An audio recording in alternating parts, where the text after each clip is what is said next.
hammamuu yoo ulfaate biyya namaa keessatti lubbuu ofirratti murteessuu jechuun baay'ee ulfaata jechuudha. Hammamuu yoo dhiirri nama ganee, hammamuu yoo maallaqni kee nyaatame, hammamuu yoo jireenyi si milkaa'uu baate akkamitti ofirratti murteessa.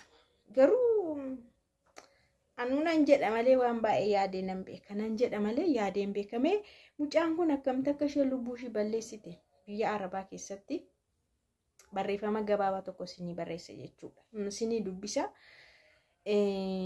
Gara jabina namaa fi waan dhiirri itti nama ergu tokko maatiin illee namati abbaa manaa koo itti jaalallee koo jetteellee walii galanii akkamitti akka isaan du'atti si ergan jechuudha. Atamma biyya namaa keessa jiraattee namatti abdatte namatti boriif naa ta'a jettee akkanuma immoo waan ati dadhabdee bor itti galeen buqadha jettee tokko yeroo dhabdu dhugaa dubbachuuf abdii nama hin kutachiisa.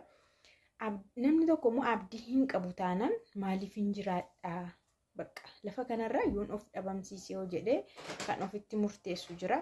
Namni baay'een ofitti murteessee namni isaa milkaa'uu dide jira jechuudha. Garuu mucaan kun baay'ee nama gaddisiisti. Baay'ee waan nama gaddisiisu dhalaalaa barreeffamichi akkana jedha. Baay'ee nama gaddisiisaa. Gammanneetii jedhamti maqaa miidiyaa isheen ittiin fayyadamtu mucaattiin jechuudha. Waggaa 3 dura wal barree yeroo dheeraaf macaafa qulqulluu waliin dubbisaa turre. Adeemsa keessa seenaa isheen natti himtee dhugaa dubbachuuf seenaa wal fakkaataa qabna. Haa ta'u malee isheen ijoollummaan fedha malee gaa'ila godhattee turte osoo hin turin jiruu ishii fi maatii fooyyessuuf akka nama kamiyyuu gara Beeruut deebite. Gara Beeruut deemte achi homaa ta'uu dinnaan gara Dubaay deebite. Isa boodas waggoota hojjette kana keessatti biyyas manas jijjiiraa akka turtee fi akka dadhabdee natti himteetti. Garuu biyya galuuf waan hundumaa bibbitattee yeroo kaatu abbaan manaa ishee bilookii godhe. Achi yoon gales yoon himes maatii wajjin walitti bu'insa fida jettee karoora galuu otuma qabdu jijjiirtee dhugaa dubbachuuf otoo boossuu natti himatte. Kutaadhaan sinii dubbisa barreeffamicha amma tokko dheeraadha. Mucaan kun dura Beeruutiin dhaqxee achi booda Beeruut xiqqoo ta'uu fidinnaan gara Dubaay deemtee Dubaayitti immoo amma tokko hojjettee waan jijjiirtee nangala yeroo jettu abbaan manaa ishee bilookii godhee jedha. Laaligaa mucaan kun dura heerumte. Nama gaa'ela qabu baay'isawee gaa'ela qabdi turte gaa'eluma sana jijjiiruu fooyyessuuf dabalatammoo namni iddoo tokko dhaqee maatiin biraa hin hafu waan ta'eef maatiis hin gargaara galii qaba taanaanii haala kanaan osoo jirtu erga meeshaa bibbitattee galuudhaaf qophooftee bilookii. Kun yoo ofitti nama hin murteessisiisu dhugaa dubbachuudhaaf abbaan manaa ishee bilookii godhee dhaga.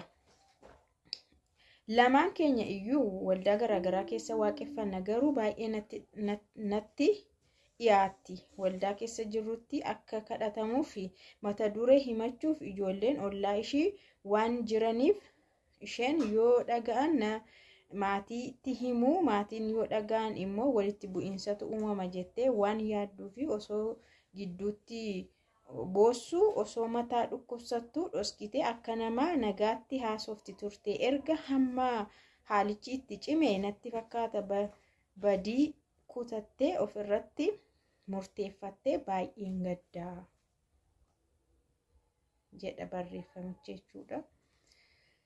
Egaa umurii ijoollummaadhaan heerumtee siniin jedheera. Fedhii ishii malee jechuun maatiin durgaa namni waraqata ergannaanis heerumi jedhanii nama heerumsiisu.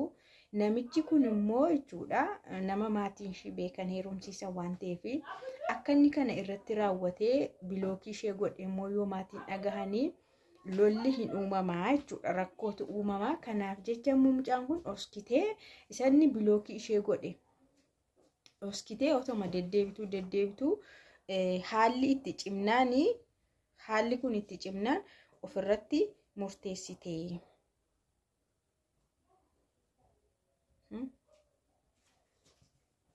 Ani biyya galteen jedhee yaadaa ture lafarratti dhiphattee rakkattee waaqayyo boqonnaa bara baraa siif haa kennu. Kana kan barreessu hiriyaashiitidha. Mucaa hiriyaashii kana barreessaa jechuudha. Baay'ee waan nama gaddisiisu dhugaa dubbachuudhaaf. Baay'ee nama gaddisiisa garuu furmaata hin ta'u. Lubbuu ofiirratti murtee kennuun immoo furmaata hin ta'u. Abdii kutachuun jira, gadduun jira, waan baay'eetu namarra ga'a yeroo biyya namaa keessa jiraatanii. Tokkoffaa immoo abdii kutannaa guddaa kan namatti fidu maalidha seetanii jaalalli yookaan abbaa manaa kanadha. Parsantiin 70 jaalallee yookaan abbaa manaa isa jedhamu kanatu ijoollee keenya abdii kutachiisa. Maatiin keellee yoo nyaatan dhugaa hamma kana sin gubu. Maatiin kee warra keeti.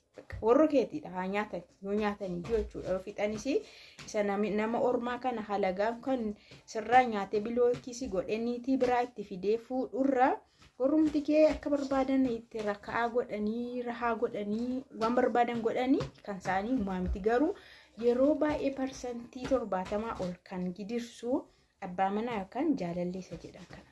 Dhugaa waaqa. Abbaa manaa kee ta'ee immoo abbaa manaa kee biraa biyya Arabaa deemtee isa faana mari'attu, isa faana hojjettu, isa faana maaliin gootu taananis ammas rakkisaadha toonni jiruuti jechuudha. Rakkoodha. Yoo isa bukkeedhumatti qabattee isa maatii kee faana immoo adeemte ammas rakkoodha. Maatiin kee maal sirraa qabu? Anaafati haadha manaaf abbaa manaadhaa maalnu gidduudhaa fuudhuunis jira. Mataan naannofte jechuudha. Isheen amma achi deemtes hojii seeraan hin hojjetattu boqonnaan qabdu. Tokkoffaa biyya keenya keessatti gaa'ela godhatanii deemuun tiyyuu baay'ee rakkisaadha. Namni gaa'ela godhatee deemee kan itti deebi'u nama muraasa qubaan lakkaa'amudha. Muraasa qubaan lakkaa'amutu gaa'ela isaa dhiisee deemetti nagaadhaan gala. Inni kan achumatti birrii isaas dhabee, mana isaas dhabee, jaarsa isaas dhabee, hunduma dhabee baay'ee nama gaddisiisa. Ga'amma warri ishii toon jaallatiin mucaa isaanii reeffa ishii argatu jechuudha. Rakkoo ishee kan hin dhageenye du'aa ishii fudhatu jechuudha. Isheen isaaniin dhaga'ee rakkoo kana hundumaa jettee dhoskitee lubbuu ishiitti murteessitee biyya namaa keessatti of ajjeeste miti. Booda sababni isaa immoo kun akkanatti gadi bahee jechuudha. Isheen amma lolatu uumama rakkootu uumama ittee dhoskite. Garuu isheen boqattee sinuma dhagahama garuu kana caalaan warra jabaataa jechuudha dubbichi. Kanaaf otoo himattee wayya. Haa wallalan maal rakkoo qaba. Ittiinuu namtichuu isheerraa bahee nagaammoo argattee maatii ishii faana nagaadhaan jiraachuun jireenya ishii itti fufti. Bicha maatiin of kiyaas hin baasin maatiin hundi. Maatiin hundis of kiyaas hin baasin.